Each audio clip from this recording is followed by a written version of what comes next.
A low whimpering sound reached my ears from a secluded room in the warehouse. I gestured for my subordinate to open the door. The sight inside made my pupils shrink. More than 20 women, barely clothed, huddled together, their eyes wide with terror. Their hair was matted, faces and bodies bruised.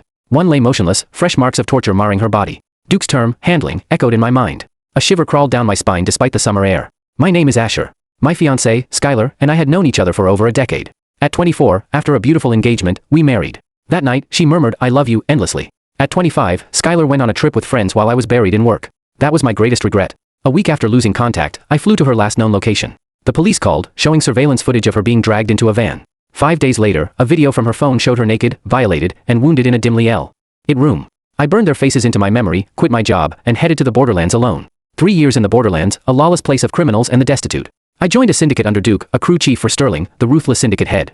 Ordered to handle a couple for an affair, I killed the man but spared the woman, her tears reminding me of Skylar. Later, Sterling summoned me. 2 men attacked me, landing blows on my gut. Blood mixed with bile splattered the floor.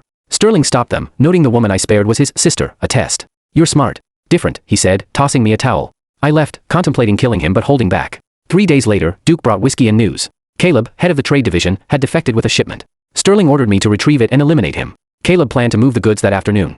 The operation was swift. Caleb and his men were killed, though we lost some too. In the warehouse, I found the shipment, the terrified women from Chapter 1. A daring plan formed. My subordinates eyed the women greedily. I shot them both. The remaining women rushed me. I fired until my gun was empty, then used my dagger to finish the last survivor. Back at the syndicate, I reported to Sterling. Caleb and his men were dead, my team lost, the shipment destroyed. Sterling tossed me Caleb's badge, signaling my promotion to manager. In my new luxurious apartment, Duke handed me cash, assuming I was driven by greed. I threw it in the trash. My true purpose was singular, revenge. As manager, I oversaw the syndicate's dark transactions. Searching the computer, I found her, Skylar's photo, her smile like a delicate narcissus, listed as merchandise. "She's alive," a calm female voice said behind me. My hand reached for my gun, but delicate hands stopped me.